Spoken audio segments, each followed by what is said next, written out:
I think I'm saying that we struggle all our lives to answer it. But it's the struggle that is important. That's what helps us to define our place in the universe.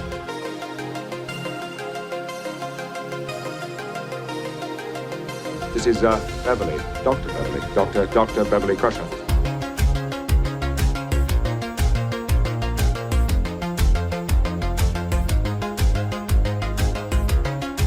Look where we are, here, all of us, in this moment.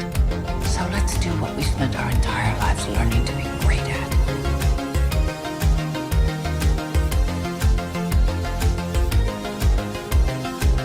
And this is Crusher Convo. Hey guys, and welcome to Crusher Convo. We are crushing the conversation one episode at a time.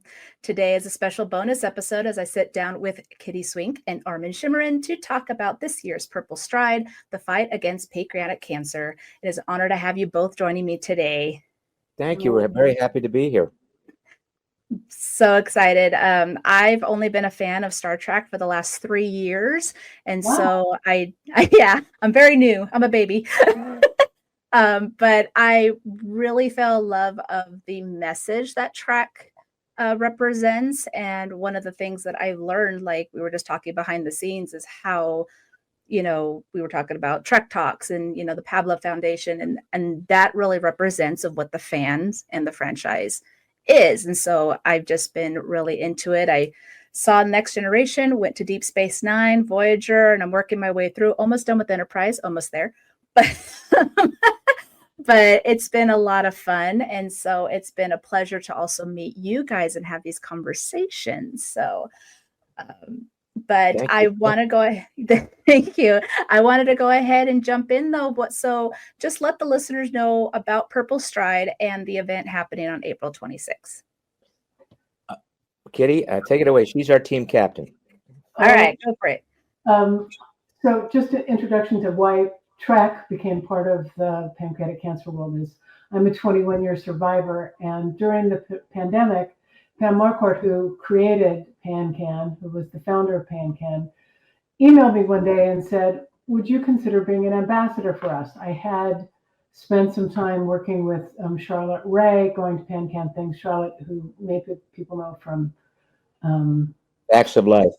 Facts of Life and lots of other shows. And she was a Broadway diva. Was like my emotional grandmother, and she also was a pancreatic cancer survivor. So I spoke at her funeral, and that keyed Pam into talking to me.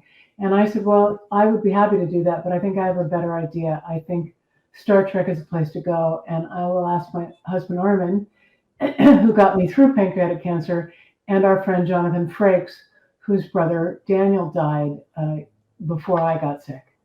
And so we went to Marina Sirtis's going away party, and we asked Jonathan, and he said, absolutely. And a couple of years later, we asked John Billingsley when we heard about his mother having passed from pancreatic cancer. And then last year, we were lucky enough to have Juan Carlos Cotto, Manny's brother, join us. And it's great because nothing about Star Trek is true if the fact that they aren't helpful, if they don't believe in science, if they don't believe in surrounding people with the kind of care and attention they need, is true, and all of that is true. So the pancreatic cancer community and the Star Trek community have formed a real alliance, and the fans have been wonderful, as have the actors and the producers and the writers in supporting this cause. And if I may, since our good friend Jonathan Frakes isn't here, this is something he would say. He always says, Star Trek is about hope. And Kitty presents an example of hope. As Kitty told you, he lost his brother, and Kitty has survived. Many people think that when they're diagnosed with this particular cancer, that it's a death sentence and that there's no way out. Kitty's life indicates that that's not so. But more importantly, the reason we support this organization is that it is doing everything it can, and it raises millions of dollars to get a cure for this, to get markers so that people get diagnosed early on, to reach out to people like myself who were caregivers. We weren't stricken with the disease, but our family were, our friends were. and it helps all of us get through it. And again, it's all about hope, and we believe that Star Trek is all about hope as well. And I agree. thank you. And then the other thing I would say is the event is the 26th of April, happens in 60 cities around the country. And if you're going to be in the LA area, we'd love to have you come walk with us. It's a big party. It's a hopeful party. You think, oh, people talking about dying of pancreatic cancer. Well, no, we're talking about surviving pancreatic cancer and giving other people hope. It's wonderful. It's a wonderful, happy, inspiring, funny, beautiful occasion. And walking on the Santa Monica Beach is not so bad. That's pretty good too. And as Kitty said, there are 59 other cities that have these marches as well. We're talking about hundreds, if not thousands, of people marching in each of these cities. If you live near a city, if you don't know whether there's a march near your city or town, go to PanCan, www.pancan.org, and on their website, they will list the 60 cities, what time it starts, where you go. It will provide everything to you. And as Kitty said, it's a great big party. It's not depressing at all. It's joyous. I've had the good fortune not only to march in Los Angeles, but also in Kansas City, and both events were just very, very happy events. Yeah. Nice. Now, this QR code that I created, this actually takes you guys directly to your portion of the website, the Trek Against Pancreatic Cancer, your team. So if you would like to donate, they can just scan that QR code. But Armin, I'm very glad that you mentioned about you being a caregiver, because, and this isn't really necessarily a question, but like my mom was diagnosed with a horrible disease. She has pulmonary hypertension, and she's had it for decades, but she's been on oxygen. We've had very close calls, and I was her caregiver for a very long time. And one of the things is that when you're, diagnosed with something, whether it's cancer or any kind of disease, it not only affects the person, but it affects the people around them, especially those who are taking care of them. And caregivers, I feel like, are like the behind the scenes kind of, silent partner in all of this, because you are going with them side by side on their journey as they fight through whatever they're going through. And so sometimes people kind of forget that they're not going by themselves. There's always someone else that's also being affected. And it affects you in a way as a caregiver. I don't know if I can't speak for you, but I can speak for myself that it's very like, helpless, right? Because you're seeing someone you love. Like I love my mom and I helped take care of her. But when she was having her really bad days, I couldn't do anything about it, But you could hold her hand. You could make her feel better. Your presence there made her better, made her hopeful, knew that she wasn't alone. It's not that you didn't do anything. You did a lot. You just didn't know it. Thank you. I often say, I'm sorry, I'm playing with my computer. I often say, our friend Larry Pressman, who a lot of you will know from Star Trek, he did, how many episodes did he do of DS9, Armin? A lot. A lot. Yeah. Larry, Larry's wife was a long suffering patient with MS. She probably 35, 40 years. And 35 anyway. And she was extraordinary. And Larry took really good care of her. So when the rest of the world was offering to help me, Larry made a point to help Armin. And I have loved him ever since for that. It was extraordinary. And PanCan doesn't just offer help to doctors to learn how to diagnose. They don't just fund science projects, research projects into cures and all of those things, but they also have a family and patient services arm that will help not just the patient, but the caregivers. They'll help the caregivers, and that's really wonderful. One of the things that PanCan will do, if anyone, God forbid, is diagnosed with this disease, one of the first things they should do after having a large drink somewhere is to contact PanCan and ask for advice, not only about what they should do, but also to get a second opinion. Doctors, oncologists are very knowledgeable people, but a lot of doctors aren't really familiar with pancreatic cancer, even though it's probably the third or second most lethal cancer you can get. But most doctors aren't as familiar. The PanCan people will send you an advocate, someone to sit with you when you speak to your doctors, and I recommend this highly. And they will recommend second diagnosis, so you can go to your primary care physician, you can go to whoever they've recommended, but you should get a second opinion, and PanCan can direct you where the very best pancreatic cancer oncologists are. Furthermore, if I may, one of the great things about this organization is, yes, we're looking for cures and markers for pancreatic cancer, but we all know this. Any research that helps cure one particular cancer goes very far in helping to cure other cancers. They're all different, but one can help the other. So contributing to pancreatic cancer, in a sense, you're contributing to all cancers. Yep. That's great. So now, what is one of the biggest things that you hope to accomplish this season of PurpleStride after losing the federal funding? Yeah, that's a huge loss. That's an enormous Right. loss. And it's not just for pancreatic cancer. It's also for all cancers. It's a loss to science, actually. Exactly. What do we hope to do? We hope to do what we're doing today. Educate people about the loss of that funding, educate people into where they can go if they're touched by this disease, to reach out and inform people about this. Because if you are in ignorance about this, should it touch you, you're probably devastated. We're offering hope. That's what we're doing here. We're offering hope.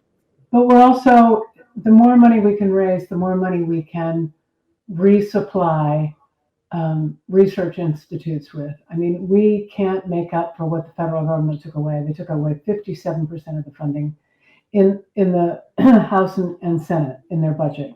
And in the Defense Department, they had a huge pancreatic cancer program, and it was really on the cutting edge. It was doing very exciting research, and that was entirely cut out of the Defense Department's budget. So between those two things, we have been set back on our heels. There's exciting work being done with mRNA vaccines with pancreatic cancer that can actually cure people of one particular strain of pancreatic cancer. About 10% of the patients have this strain. But that money that was going to fund that kind of research is gone. So now we have to make up for it as best we can. So we're asking the public sector to replace, or the private sector to replace the government sector. Yeah, that's it. I remember when they had talked about cutting the funding and stuff like that. I was like, this is such a setback to so many. Like there was, we were making so much stride towards, research. And now all of a sudden it was like 10 steps forward. And now we're like 100 steps back, right? Because now it's like almost like starting over, right? Yeah. I mean, that's where it's so important to try and get this going. And this is one of the biggest reasons, like I had said, that, I'm new to the franchise. I just started watching Star Trek.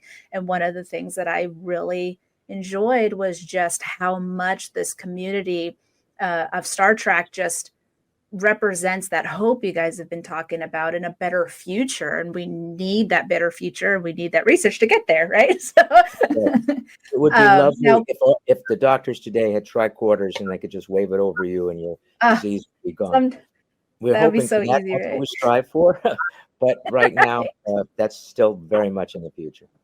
Well, one little thing in the neck and you're good to go, right? Now, what does it mean to you, though, on how the Trek community has come together to help raise money for this organization or any organization that you are close to? Well, it means a lot to us. We are constantly thanking people who've been kind enough to listen, to those even kinder people who've made donations. We are in awe of the generosity of the Star Trek community. It not only helps with our particular charity, but with so many others. You mentioned Mr. Stanwick's Stanwich. Dashwick. Sorry. From here. Yeah, that guy. Yeah, I'll call him. I'll apologize in a moment. but there's so many charities that people have contributed to because they know that it is a community. And that it takes a village, and this is a rather large village, and the village is very eager to help each other out. And we are enormously grateful and blessed to have that village. And the thing is Star Trek fans don't just support Star Trek actors; they also support each other, and that is really miraculous. It's fabulous. Yeah. I mean, I feel like I've learned to be a better person just because of Star Trek, which, I've told that to people. I used to have a very narrow-minded, to be frank, very bigoted mindset 10, 15 years ago, just because I didn't understand just how it was. And as I kind of came in, and I actually suffered a trauma like a year after I started watching Star Trek and started meeting people. And I feel like if I didn't have Star Trek or the people around me, the people that I met, I don't know how I would have gotten through the PTSD and all that stuff after the fact, because of what I did learn. And so I actually am wearing a design that I made for Trek Talks. It's called Be Kind Like Crusher. And it's just, that's one of the biggest things is kindness, being there for each other, and that's what I feel like is so amazing of what Star Trek is. And I feel like you, Kitty, especially are representing that, and also the people around you of just, having a voice and bringing light to something that I don't think people know too much about. Now, another disease that affected me is Alzheimer's. Me too. My grandma had passed away from it, and it is a horrific disease. My uncle ended up getting frontal lobe dementia, and he passed away at 68. And it's the same one that Bruce Willis has. And so, it's one of those things where, like, unless you've actually been in the trenches of it, you never really understand exactly what it is. And so that's why, like, stuff like this, is so important to bring to light. Is there anything else with PurpleStride or thing that you guys want to mention before I jump into the fun Star Trek questions with you guys? Like, you can't donate, we understand, but please share it on your social media. Please go to www.purplestride.com/Team Trek and share what we have out there. Look for Armin or John or me or Jonathan Frakes or JC Cocteau, and share what we've put out and what PanCan's put out, because awareness is so important. And if you can't give, you can give in other ways, and that's one of the ways you can give. If you can tell someone who's stricken with this disease or someone who knows someone, if you can tell them about PanCan and what they do, that's as good as a donation. That's better than a donation. Yeah. Actually, I was very curious. Does PanCan have like a thing where, for instance, like support groups and stuff? If like you have just been diagnosed and stuff, there's support groups. That's what we've been talking about. It has lots of support groups. It's there to not only get, to find cures and scientific explorations and clinical studies. It does tons of things. You'd be surprised the thousands of things that PanCan does. But it's also there to hold your hand, to give you support, to talk you through it, to say it's not a dead end. There are ways out of this. Let's look for them. Let's send you to the right places so that you get the best possible medical advice. They can do that. They want to do that. And it's all free, by the way. If you call them up and ask them for advice that I was just talking about, it is all free. Listen to the Ferengi. It is absolutely free. It's a great deal. Great deal. Yes. Yeah. But you can get hooked up to support groups. It's all great. It's really helpful. Yeah. Awesome. Great. So perfect segue though for that Ferengi. So with my Star Trek questions, I just had a couple of fun questions with you guys. First off, I'm just curious of what got you both into acting, and were you Star Trek fans before getting into the franchise? What got me into acting? Girls got me into acting. There were a lot of girls in the drama department when I was in high school, and I had just moved to that high school. So it was a great way of not only meeting females, but also of meeting friends, because I had emigrated from New Jersey to Los Angeles and didn't know anybody. So acting was that. Also, I found it was a great pleasure, a turn on to become somebody else on stage. I really loved that experience, and was allowed to be things that I normally wouldn't be allowed to be. I was allowed to be heroes. I was allowed to be villains. I was allowed to be mystics. I was allowed to be classical characters. I was allowed to speak in a language that wasn't mine.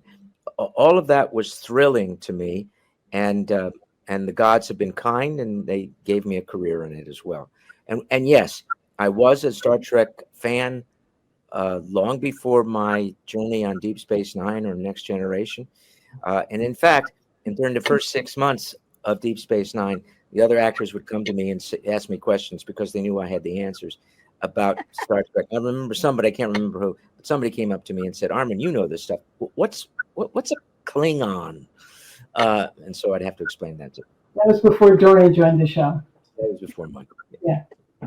Yes, I was a Star Trek fan because my oldest brother, whose birthday it is today, was going to be a scientist. Obviously, you could tell he was going to be a scientist from when we were kids, but he became a rocket scientist because of Star Trek. So he had my brother Steve and I lined up, and the three of us would be on our stomachs, like this. There's a picture that JC puts up of Manny watching Star Trek like this. I've seen it. So cool. And you could have the same picture of Don and Steve and I. So yeah. And I was always interested, and I was doing plays in school, but in junior high school, Patty DeRoche turned to me and said, "What do you want to be when we grow up?" And I said, "An actor." And she laughed at me. So that was it. That was it. I was in. It was over. It's over. Now, Armin, you had mentioned that not only were you in DS9, but you were also in The Next Generation because you played two different Ferengis on The Next Generation before you were the famous bartender Quark. But why was it so important to you to right the wrong of the Ferengi? It wasn't so much to right the wrong of the Ferengi. It was to right the wrong that I had committed playing a Ferengi. That first performance, that first time that we the meet last the outpost. Ferengi, yes, the last outpost. It was an abysmal performance. It was all wrong. Understand, when I came to work the first day, they said, "Okay, the Ferengi are going to be the new Klingons for Next Generation," and they were supposed to be very serious opponents to Starfleet. And I made a botch of it altogether, and it was just wrong. It was just wrong. Granted, the makeup didn't help, the blue whips didn't help, the costumes didn't help. But I put most of the blame on myself. There were four of us playing Ferengi, but I had the most lines, and it was wrong. It was wrong, and I've borne that burden, that onus, for so many years. And when I was cast on Deep Space Nine, it was my primary objective to try to take these one-dimensional characters that nobody liked, and I didn't blame them, and turn them into three-dimensional characters, and to make them, believe it or not, as human as possible. Oh, wow. Yeah. Without, I will debate it with anyone. The Ferengi are the most human characters on Star Trek, more human than the Starfleet people. I could see that. They're all heroes. It's a suicide mission. Yes, I'll volunteer. Come on. That's not real. That is very, very true. Now, Kitty, you played two different characters on Deep Space Nine. Is there any character you would have loved to play in Star Trek besides those two aliens? I believe you were Bajoran in one of them, and then I can't remember the other alien that was the way you. Yes. Yeah, and I did a game where I played a bunch of different kinds of aliens. Well, secretly everybody wants to be Alice Krige in First Contact. I think that was one of the great characters of all time. And for the same reason I prefer the Vorta character to the Bajoran, I like to play the bad guys. It's more fun. It's just more fun. Yeah. Kitty, tell Jesse the advice you got from Jeff Combs. Right. So the day I went in to read for the Vorta character, we ran into Jeff, and I said, Jeff, do you have any advice before I audition? He said, yeah, 2 things: be obsequious and evil, and do this with your eyes all the time. So I kept flaring my eyes, and I got the job. So there you go. That's what I did. All right. Yep. He knew what he was.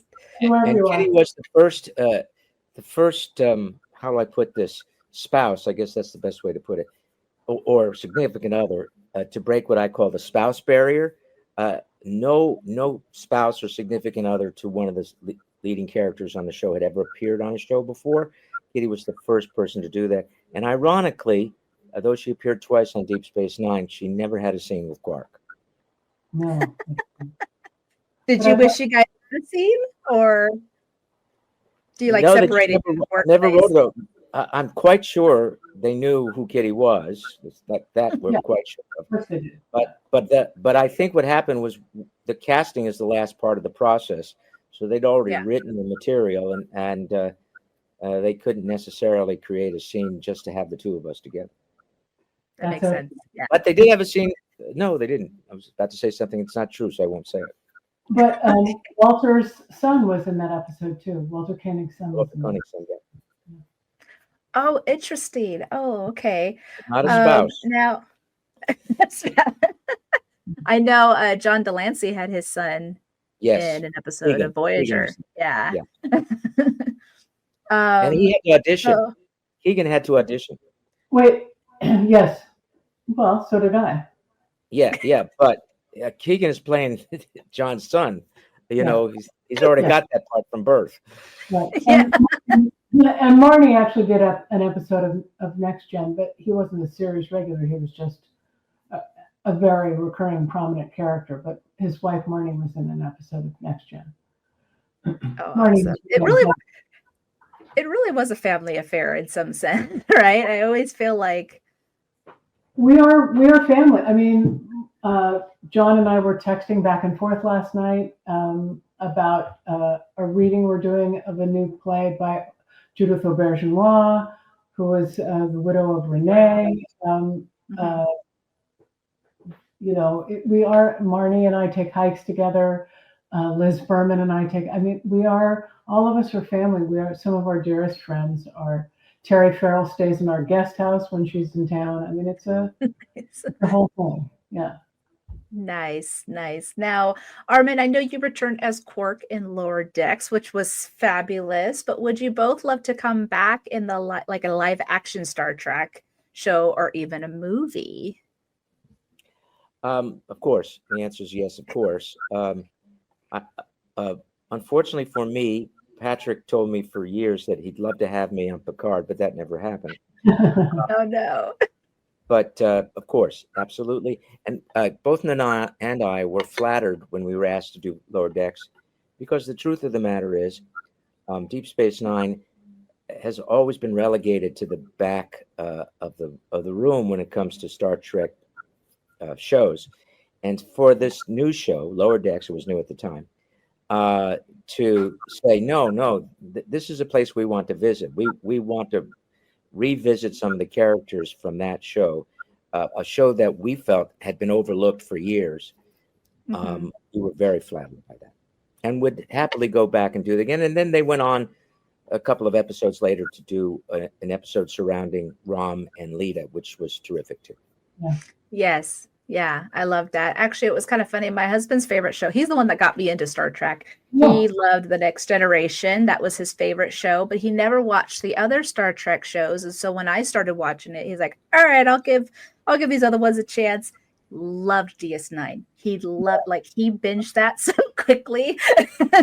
And you were actually his favorite character. He just loved there was that comedic part of Quark, but that seriousness, because Quark would be very try to act selfish, but in the end, he was like secretly like helping his brother, right? Like you were saying, they're more human than the actual Three-dimensional. Starfleet. That was my agenda, to make it three-dimensional. And I must say, your husband has Nice. good taste. He married you, and he likes me. Good taste. Good taste. Perfect all around, right? Now, was there anything in your line of work that you did that you were extremely proud of or wished you got to do more of, except for Principal Snyder? I was very happy to see him go in Buffy. But was there any other work that you guys did that you were like, man, I wish I could do another episode of this character or something? Well, ironically, yes, of course, we always want to do more episodes of the characters we've established. The great pity of being a guest star for all the actors who are guest stars in all the shows around the world is that you get to do it once, and you've created a character, and you're working with people who've been doing their characters for a long period of time. They're very comfortable in their characters, and you've just stuck your toe into that character and hoping that it's good. And so you want to go back and revisit those characters that you've created. I certainly would love to have done that a number of times. I was blessed with a number of recurring parts over the course of my career, and certainly learned from all of them. But you asked me what I would really like to do. Years ago, before I was a TV actor, I was a Broadway actor, and I gave that all up to come west and be in television. And my secret desire is to go back and do another Broadway show sometime before I get too old to memorize lines. You have all your lines for the show we started rehearsal this week for, which I can't say I am as far along as he is.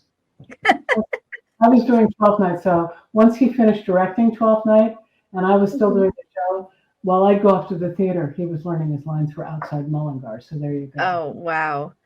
I can't remember anything. I'll walk into the kitchen. I'm like, why did I come here? Oh, yeah. That's just the nature of things. That's just how it is. Did you have anything, Kitty, that you wish you could go back to? Yeah. There were three shows in my life one show where the day they offered me a series deal was the day the show got canceled, that I loved many, many, many years ago. That was David Chase's first series, the guy who created The Sopranos. It was called Almost Grown. And I played somebody who then later, from the first day we worked together, when I guested on the show, Eve Gordon was the leading lady in the series. And she and I have stayed friends all of these more than 30 years. So I would have loved to have gotten to do more of that, because David Chase rings so hugely in my imagination as a great television creator. And a couple of shows where I did an episode, they said, you're going to become a recurring character. And then one show got canceled immediately, and the other show decided that they did. I played a character who had cancer and had survived and was sort of a mentor to one of the series regulars. And I wish that had gone, because it's something I feel so passionate about. And they weren't coy about it, and they weren't maudlin about it. It just was what it was. And so that was something I would have liked to have done more. But I just like to go to work. I like to meet people. I like to go to work. And if I may, I gave you one answer for your question. Is there anything? And I said Broadway shows. But there is one particular TV part that I only got to do once. And I really loved doing it. It's just great. It was a show called Timeless. Is that the one you were thinking of, Kitty? Yeah. If you get a chance ever to see the reruns of Timeless, look for, it was called The Revenge. I think something to do with Benedict Arnold is in the title. And I played a character I don't think anyone would recognize me in. I was wearing no makeup, so that's out. But it was just one of the best performances I ever gave. And I would love to go back and step into those shoes, but that show is over. And he was truly evil in a way that you can't believe Armin Shimerman could be evil. He's terrifying. Oh, gosh. Charming and evil. But it was a worst combination. It was a brilliantly written character, and the nature of this show was that you went to different time periods every week. So although this guy was probably responsible for why they were going to different time periods every week. This sounds familiar now that you said that. I'm all like, that sounds actually really. Was it in the 90s or like early? The show was shot after the 90s I would say 2015. I can't remember when. Oh, okay. 2000 something. But it just really good writing. And again, you asked if I personally liked the character. Yeah. That's the character I would like to revisit. Nice. Now, this is more of I have a couple questions left, but this is more of a sappy question. But I always like to, I always love to hear the wisdom from couples who have been together for a long time. And you guys have been married for almost 44 years. Is that right? Next month. Okay. Next month. All right. So a month from today. Oh, perfect. Okay, so now I have that in my mind. So what is that you believe is the single most important thing in a lasting relationship? Compromise. Laughter. Laughter? Is that, yeah. My mother very wisely said, don't, pointed to Armin, she picked Armin. She said, oh, don't worry about that guy. Worry about that guy. But she said, don't worry about the ones who try and seduce you. Worry about the ones who laugh you into bed. And she was right. She was right. I never, even when we're not having a happy moment together, I never forget what a wonderful sense of humor and joyful human being he is. Oh, she forgets sometimes. I just make her forget. That's all. She doesn't always forget. With my husband and that's we've the been compromise. That's the compromise. Right, there you go. Yes. My husband and I, we will be married 9 years on Star Trek Day, which was just a happy coincidence. We didn't know it was Star Trek Day. But I've known him for almost 22 years. So we were friends for a long time since college. And then that, all of a sudden sparked a relationship later on. So, but I always like to hear, words of wisdom, words of advice, right?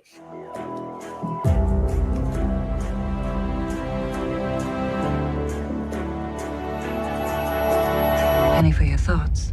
So this one, where is it? This one is from Ed. Hi, this is Ed Pogue, Hi for Your Universe on Instagram. And I want to take this moment to say not only thank you to you both for everything you do with the trek against pancreatic cancer, but I want to take a moment to say to Mr. Shimerman, thank you for your role not only in Star Trek, but for one of my all-time favorite shows, The Invisible Man.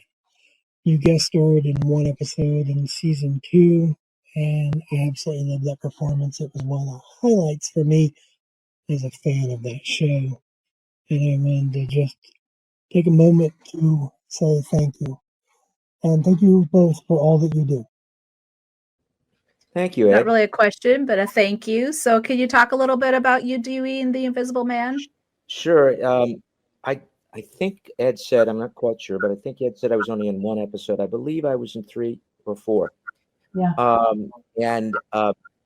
That was an interesting experience because I had already done Star Trek when I was doing The Invisible Man. Now on Star Trek, policy was the actors had to say every word that was on the page and could never deviate one syllable from what was written on the page. Now we could make sounds or have choices about how we said the words, but the words had to be dead letter perfect. We were shooting a scene in The Invisible Man that I was sitting there, and one of the 2 actors, forgive me, I just saw his picture and I've forgotten his name, went off on a tear, just started ad-libbing about stuff, and had like a 6-minute monologue about cannoli, as I remember. And the director finally stopped him and said, well, whose line is it? And I said, or whose cue is that? And I said, it's mine, but my line has nothing to do with cannoli. I can't begin to say the line connected to what he just said. But what was interesting was I found out later that they did this on a regular basis, that the actors just created their own dialogue, which which which was not allowed on any of the Star Trek shows that Right. not on Unheard of. Pancreatic, Yeah. not on any of the shows I've ever done, Right. except that one. And and that was a rather new and terrifying experience. Oh, I could only imagine, because you're just not sure, like, am I allowed to say this? I don't know. That's right. Again, when you're the series regular, you have a lot of leeway. When you're a guest star, you're just a guest, and you have to abide by the rules of the host. But it was lovely, and we shot that in San Diego, which is 100 miles from where I live, and it was a lovely time. And unfortunately, as you can see by the picture, I had a lot of stuff that I had to wear. Nothing compared to Quark's makeup, but still, not only did you notice the white makeup that they plastered all over me. Yeah. But I also had, the character was blind. So they gave me sclerals that covered up most of my eye. There was a little pinpoint where I could see, but the moment I stepped into any light, if I walked outside off of the soundstage, blinding light, I could not keep my eyes open because of the sclerals. So that was kind of interesting experience as well. Wow. So this next one is actually from Tim from FSF Popcast. Hi, Kitty. Hi, Armin. Hey, it's Tim from the FSF Popcast.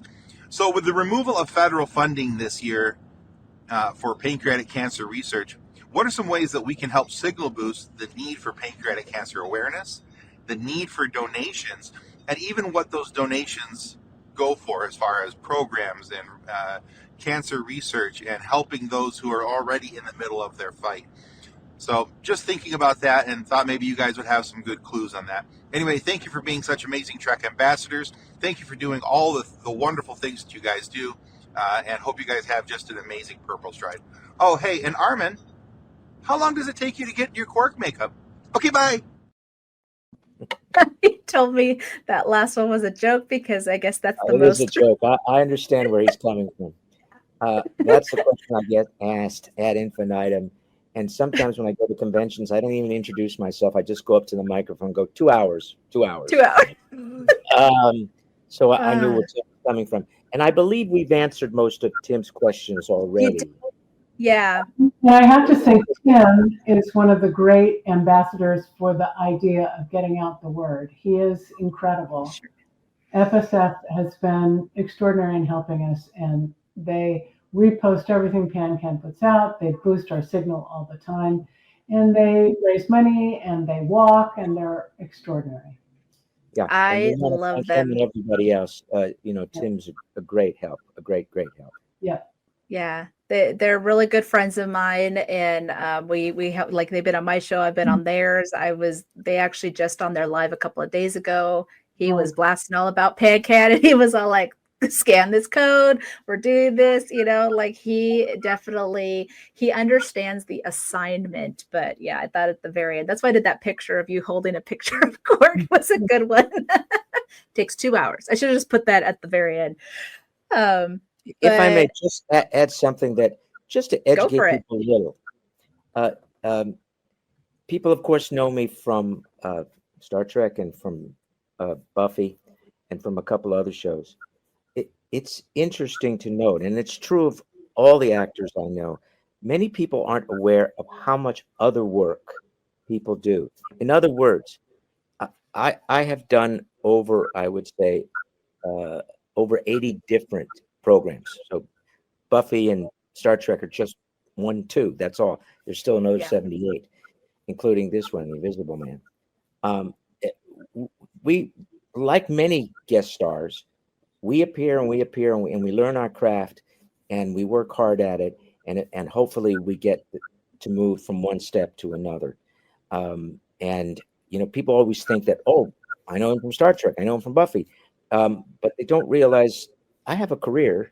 Kitty has a career. All of us have careers, and we didn't just suddenly appear. We've been there all along. You just never noticed us before. Yeah. one of the shows that I actually know you from was Charmed. Charmed, Where you played, my least yep. favorite show, but thank you. You played a bad guy, so I played a bad guy, and I won't go into what I feel no, about. it's okay. I've heard some stories. You're fine. But that was actually one of the things when I had Gates on last year. You know, we were talking about her podcast. We talked a little bit about Star Trek, obviously, but I went straight to her voice work because I was all like, "You're an X-Men!" Like, so excited. I was like, I really want to talk about X-Men because you guys do you're not just in a box. You know, yes, you guys are known for these characters, but you know, you have been outside of that. When I did have the conversation with John and her name's escaping me, Chakowski, Stephanie.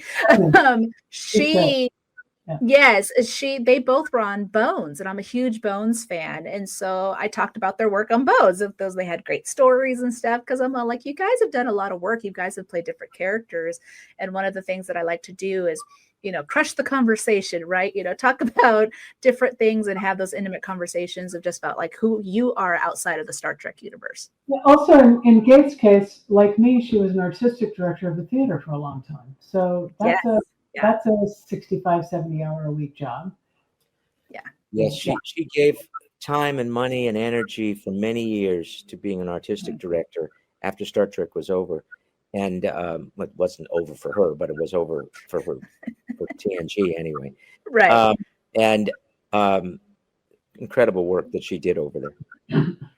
Yep. Yeah, no, absolutely. I mean, I know she gets a lot of questions, I think, about David Bowie. You know, or like Kermit the Frog, you know, or something like that. But again, there's other work that she has done outside of it. So and everyone knows, of course, that she's an incredible dancer, right? Yes, the dancing doctor is like I like to call her. But that's actually it, guys. So just remind everyone about PanCam, where they can donate April 26th. Of course, where's the code? There it is. Scan that QR code before April the 26th. The titular deadline is the 26th because that's when the marches are. But you can donate after the 26th. PanCam will take your money on June the 1st, July the 1st, whatever. They'll take payday. Yeah. Yeah. And you can start actually donating today. And right now, don't know whether it will still be happening. It won't be when the podcast arrives, but there is at this date, any contribution made. They already hit their match. Somebody had 3 match. One was an anonymous $1 million match. People could donate up to $2,500, and the match would match that for everybody who donated up to that. And then today we had a $100,000 match from the foundation, and you could donate up to $250 and have it be $500 in your account, which was amazing. But apparently that went like that. People, I saw a thing on social media that it had already been met. Awesome. Yeah. That's always great to hear. I mean, I had heard about the $1 million, and it's like, wow. I mean, people, especially because knowing that the federal funding is gone, it's like now more than ever, donate, do something, whatever you can. And I know, like John even said during Trek Talks, and Bonnie was like, even if you donate $5, it means something. Like it goes towards something. Like it's, you know. And to that end, Jesse, it's an interesting number I heard the other day. A lot of organizations, charitable organizations, use money for different things. For PanCam, 85% of the money contributed goes to the programs we've been talking about. 15% is administrative costs, but 85%, which is a huge number, they're dedicated to patients and doctors and finding a cure for this disease. Wow. Yeah, that's amazing. Well, thank you guys so much for joining me. It was a pleasure to talk with you. Yes. Like I said, fan of DS9 now. Love it. Have my, favorite characters. Like I said, my husband is a fan of yours, Armin. So happy to be able to talk with you guys today. But like they said, on April 26th, that is the march. If you check out the website. You can find to see if you're near a city nearby. But yeah, if you just want to donate, just hit that QR code. It takes you straight to the Trek Against Pancreatic Cancer team. Okay. Or you can type in www.purplestride.org/Team Trek. Yep. Perfect. Awesome. All right, guys. Thank you so much. Thank you. Crusher out.